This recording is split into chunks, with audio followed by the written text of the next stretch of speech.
about 30 minutes ago, everyone standing outside the Miami U.S. Federal Courthouse was removed from the property. The storm surge here along the 5th Avenue South Beach access in downtown Naples is absolutely coming in from Hurricane Milton. This piece of massive debris looks to be a piece of a pier or something along those lines with some pretty sharp metal screws just washed up on the beach access here. Look how big that piece of the debris is. Family is now organizing right here along the Picayune Strand State Forest to hopefully find Eduardo Ramirez. And I have with us both of his sisters right now, reminding residents of the Crown Points community here in East Naples to stay vigilant, to check things like their property, their unlocked cars, their lanais, and even their Ring camera footage. We're still waiting to hear back from the Collier County Sheriff's Office on if they're investigating this rotting mess and if they believe anything is criminal. It takes an airboat to get to this secluded portion of the Florida Everglades. We're about a mile offshore on Bonita Bay, and there's an entire home, fully intact, sitting in the middle of the water. At high tide, we can't really give you a good view of this boat. So we decided to put our goggles on and take you underwater so you can see the boat firsthand. The Collier Mosquito Control District says they've given out about 25,000 of these fish since 2018. And you can just watch the current pushing and pushing and pushing from the Gulf, which is surrounding Tin City on 2 different sides.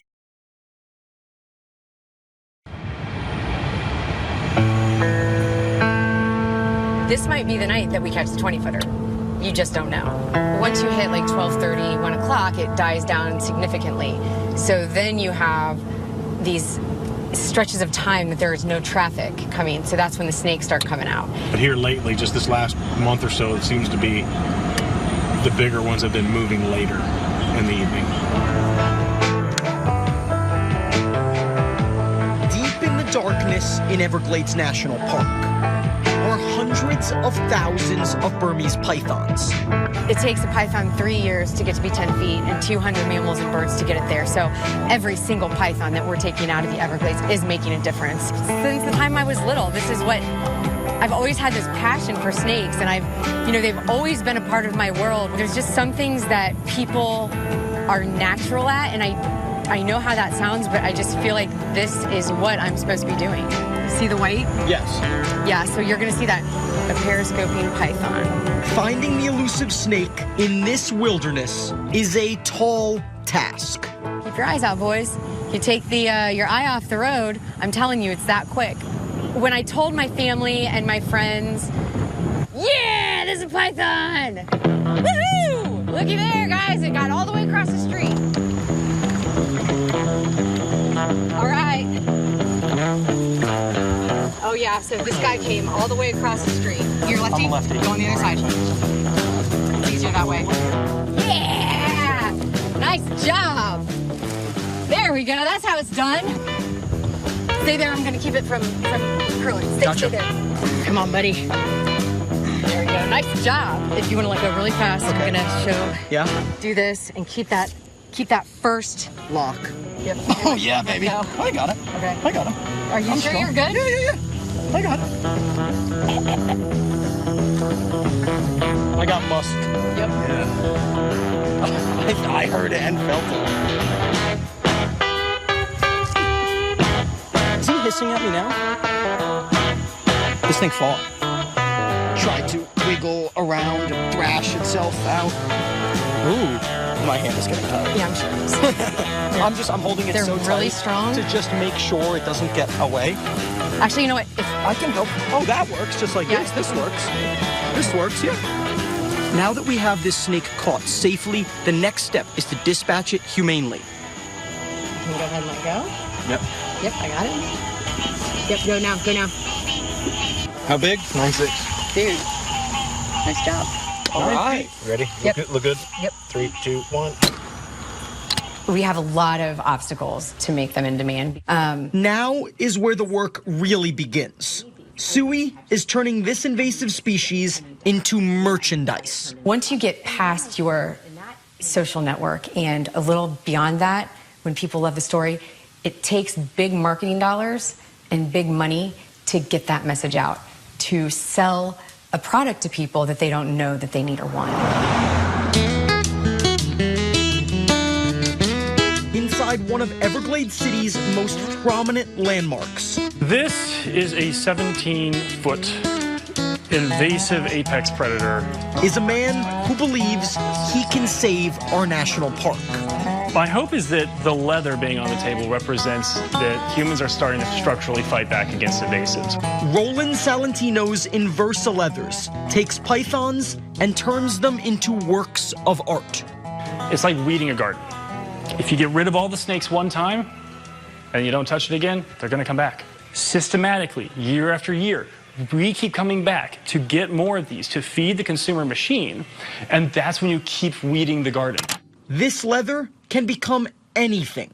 It's a way to turn an invasive species into a commodity. It's not just a, hey, we've done less bad. It's not like a recycled or another sustainable material where it's reduced impact.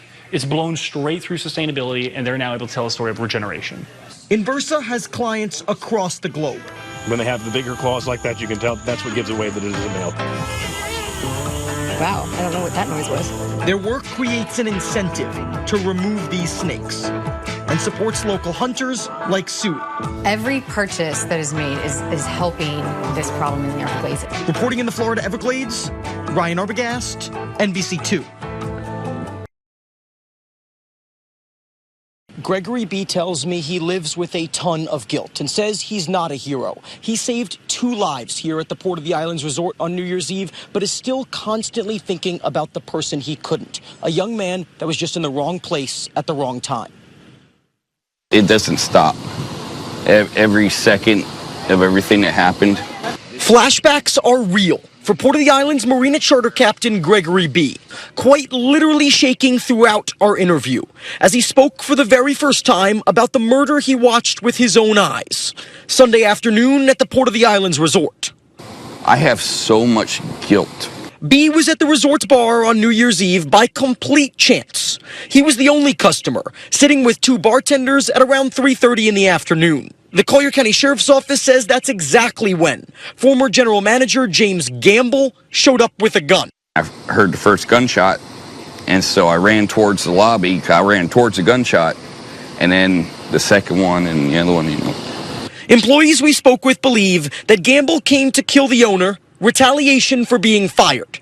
He ended up killing newly hired receptionist Zachary Ludwig, shooting him multiple times in the face. James Rotten Hell.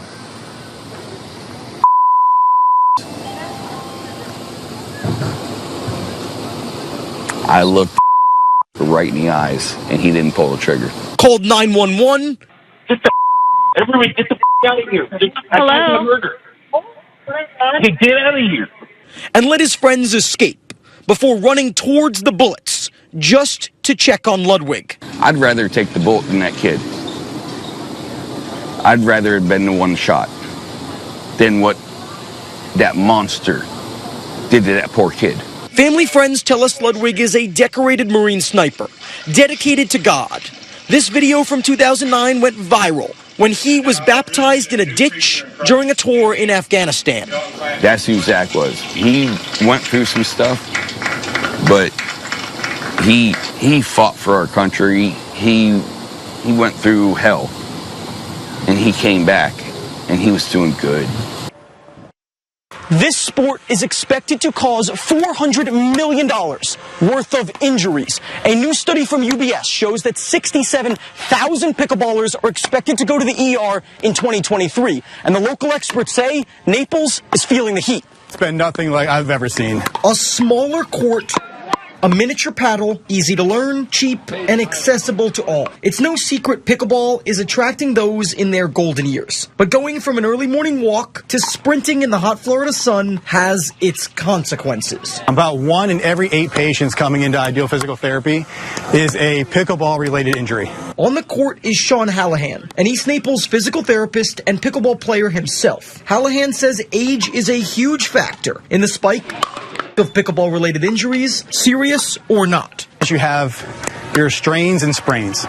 Those are typically the people that have never played pickleball before. They underestimate the physical demands on your body. On the more painful side is Kathy Rotman. My heels just got stuck. As I went for a ball, it was just a stretch, but I went down and I broke my hip, elbow, and my wrist. After leaving the ER for that tumble, she's in Hallahan's PT office just down the road from the courts 3 days a week. When I was in the ER, the doctor there said, They get 5 a week. If you decide to play, make sure before you hit the courts, you prepare, hydrate, and be smart. And it's probably a good idea to know when it's not your game to hop in. The nice thing about pickleball, is that it is a multi-generational sport. I mean, you could have teenagers playing against seniors. These injuries are not expected to slow down anytime soon. In 2023 alone, some estimates have the game growing by as much as 150%, or more than 20 million people. I'm reporting local today in East Naples. Ryan Arbogast, NBC2.